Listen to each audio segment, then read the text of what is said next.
Elena had always dreamed of the Nile, but never imagined that the moment she heard the whisper of the river carrying secrets from centuries past would change everything. She thought she knew about adventure and chance Elena had always dreamed of.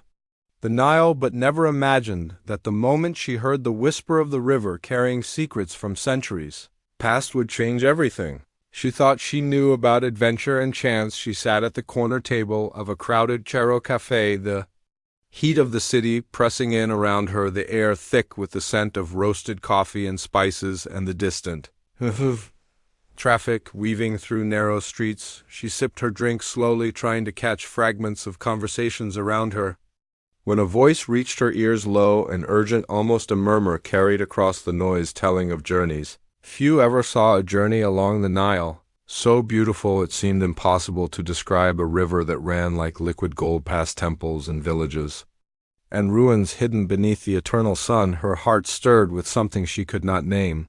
Curiosity, excitement, a strange pull that made her lean forward as the words continued. The speaker spoke of a competition, a chance to win a river cruise, the kind that promised not just views and sunsets but a passage through history whispered by guides who knew secrets not recorded in any book or travel magazine. Elena listened intently, pretending to browse her notebook. She had come to Cairo seeking stories for her next travel column, but this was no ordinary story. This was a story that seemed to reach out and touch something deep inside her, something that longed for more than photographs and descriptions, something that longed for adventure that could not be contained within the pages of a magazine. The voice faded and the conversation drifted away, but Elena could not shake the words, each syllable repeating in her mind.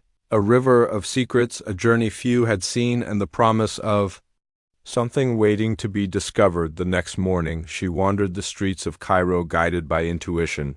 More than any map, she carried a small notebook filled with scribbled names and fragments of addresses she had overheard the night before.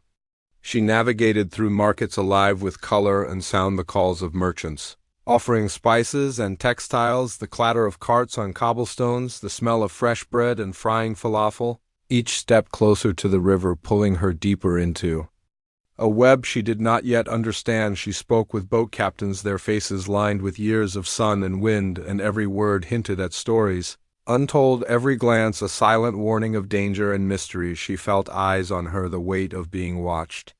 In a city that thrummed with life, a shadow slipping between alleyways and rooftops, always there, just beyond the edge of her vision, she found herself standing on the quay as dawn broke the sky, painted with streaks of pink and orange, the Nile stretching endlessly before her, the water shimmering with the light of a waking world, and there at the edge of the pier a small boat rocked gently in the current. A single note pinned to the side, written in a careful hand, unsigned, with only the words board. At first light, the river awaits. She hesitated, feeling the pulse of anticipation and unease in equal measure. Then a shiver ran down her spine, and she knew she could not turn back. The journey had begun. Whether she was ready or not, the boat creaked under her weight as she stepped aboard, the early morning mist curling around her like a shroud. The shadow she had sensed in the streets now materialized on the shore, a dark silhouette watching her every movement, and in that instant she realized this was no ordinary cruise. This was a passage into a story that could change her life or end it, and somewhere deep in the current of the Nile, a secret waited, patient, silent, watching as it had for centuries. Elena gripped the railing as the boat drifted away from the quay, the mist curling like a living thing around the wooden hull, the early morning silence broken only by the gentle slap of water against the side and the occasional cry of a distant gull. She scanned the shore for the shadowy figure, but it had vanished as if swallowed by the fog. The river stretched ahead, wide and shimmering like molten silver in the morning light, every ripple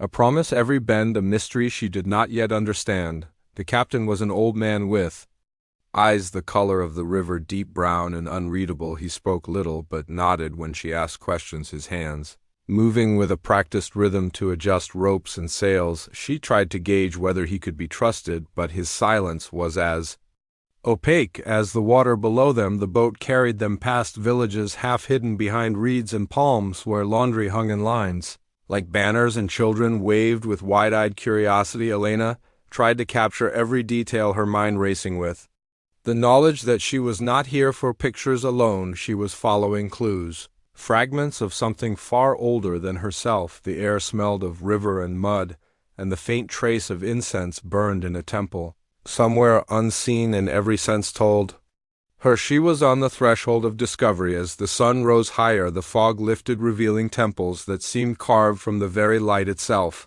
Their stones glowing golden, the hieroglyphs whispering secrets she could almost hear if only she listened. Closely enough she walked along the deck, entranced and uneasy at once, feeling that the river was alive and watching, and that each stroke of the oars carried her closer to truths some had tried to hide for centuries. At midday they stopped at a small island barely marked on any map, a place the captain called Al-Fayoum. Elena stepped onto the sand, her feet sinking slightly into the warm grain, and she noticed something odd, a series of carved symbols on a standing stone partially covered with moss. They were not in any language she recognized, but there was rhythm and pattern in the lines. She traced them with her fingers, and a shiver ran down her spine as if the stone had breathed. Against her skin a soft voice from the trees made her spin, but there was nothing, only the swaying palms and a shadow flickering among them. That night she lay on the deck, wrapped in a shawl. The stars reflected in the dark water above and below, the world hushed and strange. She could feel the current of the Nile like a pulse beneath her, and the memory of the note burned in her mind. Bored at first light, the river awaits, she wondered. If the river itself had sent the message, if the water carried not just her boat but some unseen force guiding her along a path meant for discovery or for peril, she could not yet tell. And then the shadows moved again, a figure slipping along the far bank, the blackness of its clothing blending with the night, but Elena knew instinctively it was the same figure from Cairo, and the realization made her heart race. The days blended into one another, the river revealing wonders and dangers in equal measure. They passed temples untouched by tourists, ruins with broken columns and statues staring silently over the water, villages alive with music and scent, and people who seemed to know more than they said. Elena kept her notebook filled with sketches and notes she did not fully understand, and each night she pieced together symbols and whispers like a puzzle only she had been chosen to solve. Then came the storm, a sudden wind that whipped the river into waves and rain that lashed the deck. Elena clung to the railings as the boat pitched and rolled, the captain shouting orders in a voice barely audible over the storm, lightning illuminating the water like flashes of silver fire. And in that chaos she saw the shadow figure again on the opposite bank, moving with impossible speed, disappearing into the trees. She realized with a jolt that the figure had followed her onto the river somehow, and the knowledge sent ice through her veins. She had to reach the next landing before the figure could interfere, before whatever was waiting on the river